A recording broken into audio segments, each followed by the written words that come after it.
Welcome to Classic Storytime Hub. Tonight, we bring you a chilling reimagining of Guy de Maupassant's haunting tale, The Hand. This version has been carefully rewritten to deliver a fresh, suspenseful experience crafted to keep you on edge until the very last word. The salon was alive with whispers, every guest pressing closer to Judge Bermutier, as though his words alone could pierce the veil of the St. Cloud mystery. For weeks, Paris had been consumed by this crime, so strange, so tangled, that no one could make sense of it. The judge stood tall before the fireplace, his voice calm yet commanding, weighing the evidence, dismantling theories, and leaving his listeners suspended in uncertainty. A cluster of women edged nearer, their eyes fixed on his sharp, clean-shaven face.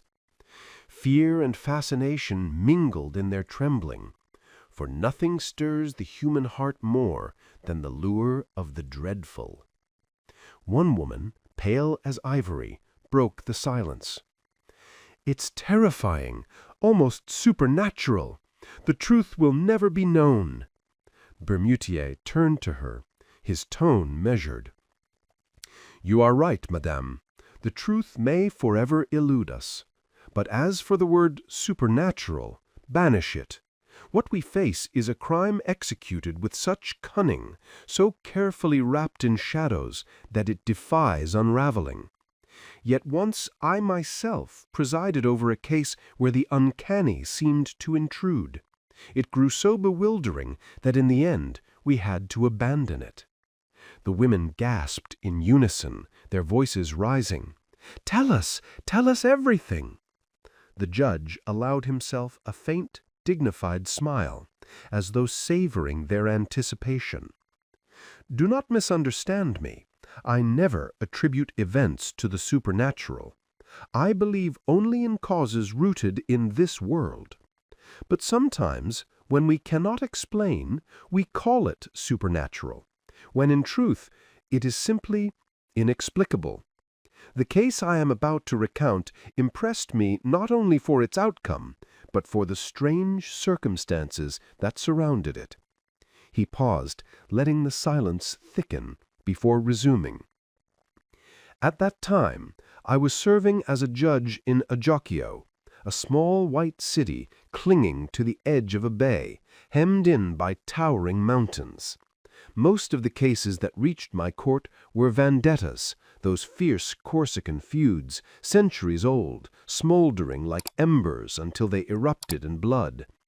I heard tales of revenge so brutal they bordered on legend. Ancient hatreds reignited, families slaughtered, murders swelling into massacres that some even dared to call heroic. For 2 years my ears were filled with nothing but the price of blood, with this terrible Corsican law of honor that demanded vengeance not only upon the offender, but upon his children, his cousins, his kin. I had seen old men struck down, children slain, entire lineages erased. My mind was haunted by these stories of relentless revenge. Not long after, word reached me of a stranger, an Englishman, who had taken up residence in a small villa at the far end of the bay. He had arrived quietly, accompanied only by a French servant he had hired in Marseille. From the very beginning, his presence stirred curiosity. He lived in near total seclusion, venturing out only to hunt or fish. Each morning, without fail, the crack of gunfire echoed across the water as he practiced with revolver and rifle, his precision unnerving to those who heard it. Whispers soon spread like wildfire. Some claimed he was a nobleman in exile, hiding from political enemies. Others swore he was a fugitive, guilty of some unspeakable crime. The rumors grew darker with each telling, until his name was cloaked in sinister legend. In my position as judge, I felt compelled to investigate. Yet no matter how I inquired, I uncovered nothing. He called himself Sir John Rowell, but beyond that, his past was a locked door. So I watched, patiently, from a distance. His habits were strange, but never overtly suspicious. Still, the rumors gnawed at me, and I resolved to meet him face to face. I began hunting near his estate, waiting for chance to intervene. That chance came one morning when I shot a partridge that fell almost at his feet. My dog retrieved it, and I approached, offering the bird with an apology. He was a giant of a man, broad-shouldered, red-haired, with a beard like flame. A calm, courteous Hercules. Far from the stiff, cold Englishman one might expect, he greeted me warmly in his thick accent, thanking me with genuine ease. Over the next month, we exchanged words on several occasions, brief but cordial. Then, one evening, as I passed his villa, I saw him seated in the garden, straddling a chair, pipe smoke curling into the night. He greeted me with a nod and invited me in for a glass of beer. I accepted without hesitation. Inside, he displayed the most meticulous English courtesy, praising France, praising Corsica, declaring his love for the land with almost theatrical enthusiasm. I pressed him gently, disguising my curiosity as casual interest. He answered without hesitation, recounting his travels through Africa, the Indies, America. Then, with a laugh that seemed to carry a hidden weight, he added, "I have had many adventures." I steered our conversation toward hunting, and Sir John's eyes lit up. He spoke with unnerving enthusiasm, describing in vivid detail the pursuit of hippopotamus, tiger, elephant, even the gorilla. I asked him half in jest, "Are all these beasts truly so dangerous?" He smiled, a broad, hearty smile. "Oh no," he replied, "man is far worse." Then he laughed, a booming, satisfied laugh, the kind one expects from a contented Englishman. But his next words froze me. "I have also hunted men." Before I could react, he shifted the subject to weapons, inviting me inside to see his collection. His parlor was unlike anything I had imagined. The walls were draped in black silk embroidered with golden patterns, huge yellow flowers that blazed like fire against the darkness. "Japanese work," he explained casually, but my gaze was drawn to something far more disturbing. In the center of the largest panel, mounted on a square of red velvet, hung a grotesque object.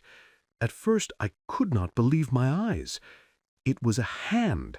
A human hand, not the pale bones of a skeleton, but a dried, blackened hand, its yellow nails still intact, its sinews shriveled, its flesh clinging in places like parchment. The forearm had been severed cleanly, as though by an axe. Around the wrist a massive iron chain was riveted and soldered, fastening it to the wall with a ring strong enough to restrain an elephant. I whispered, horrified, "What is that?" Sir John answered with chilling calm, "That, monsieur, is my greatest enemy. It came from America. The bones were cut with a sword, the skin stripped with a sharp stone, then dried in the sun for a week. I reached out almost against my will and touched it. The hand was enormous, the fingers unnaturally long, the tendons still clinging with scraps of skin. It radiated something savage, as though vengeance itself had been trapped within it. "This man must have been very strong," I murmured.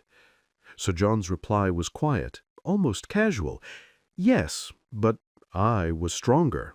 That is why I chained him." I forced a laugh. "Surely the chain is useless now. The hand cannot escape."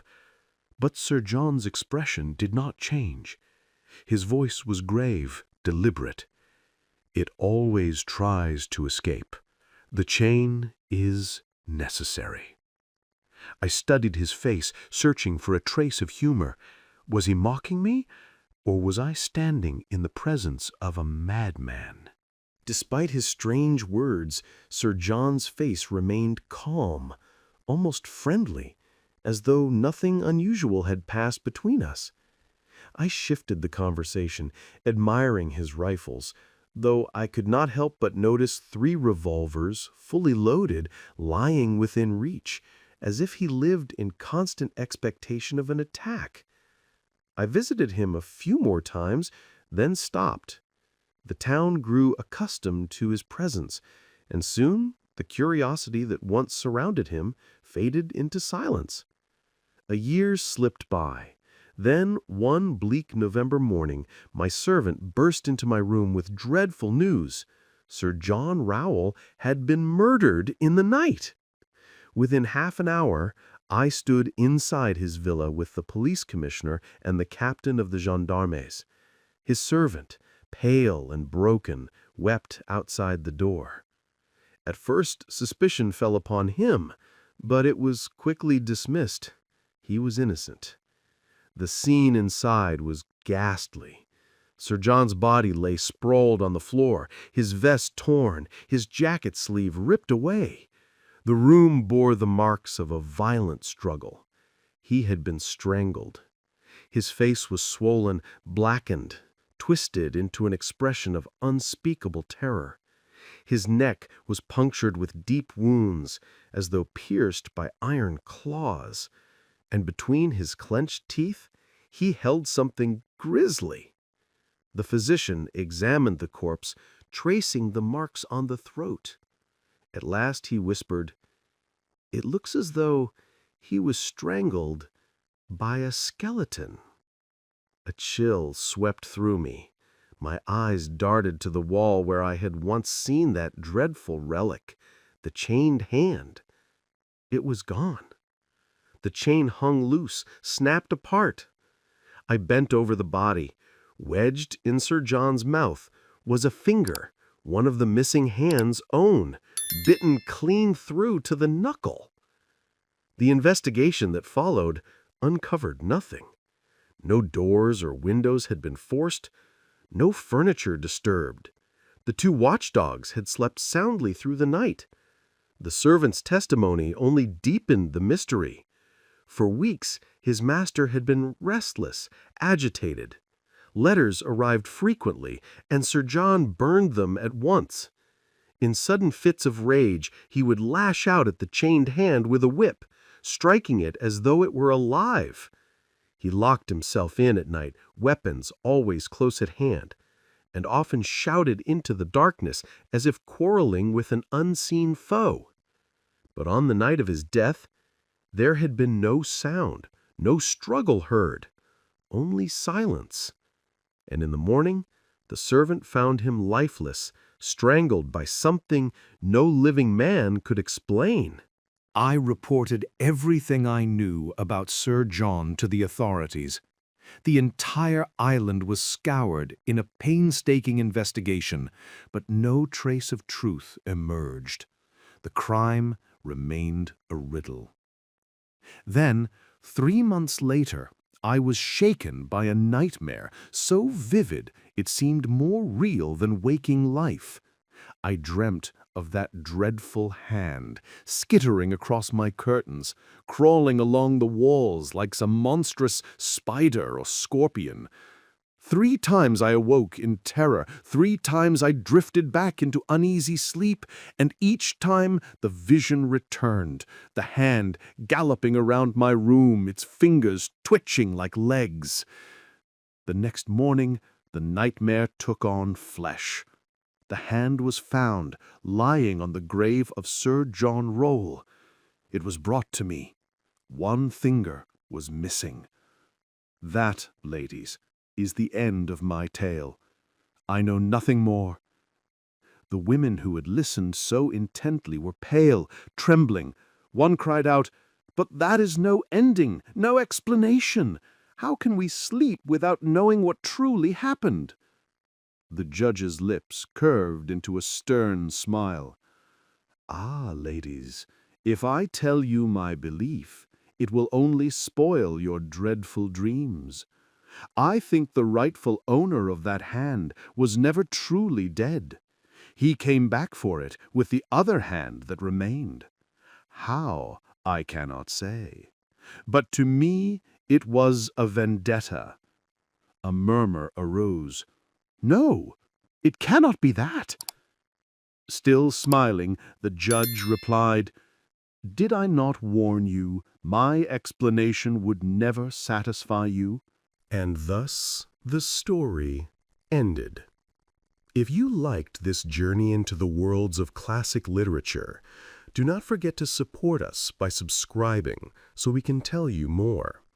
And hey, if there's a classic tale you'd love to hear told in this suspenseful style, drop its name in the comments below. Your suggestion might be our next chilling adventure.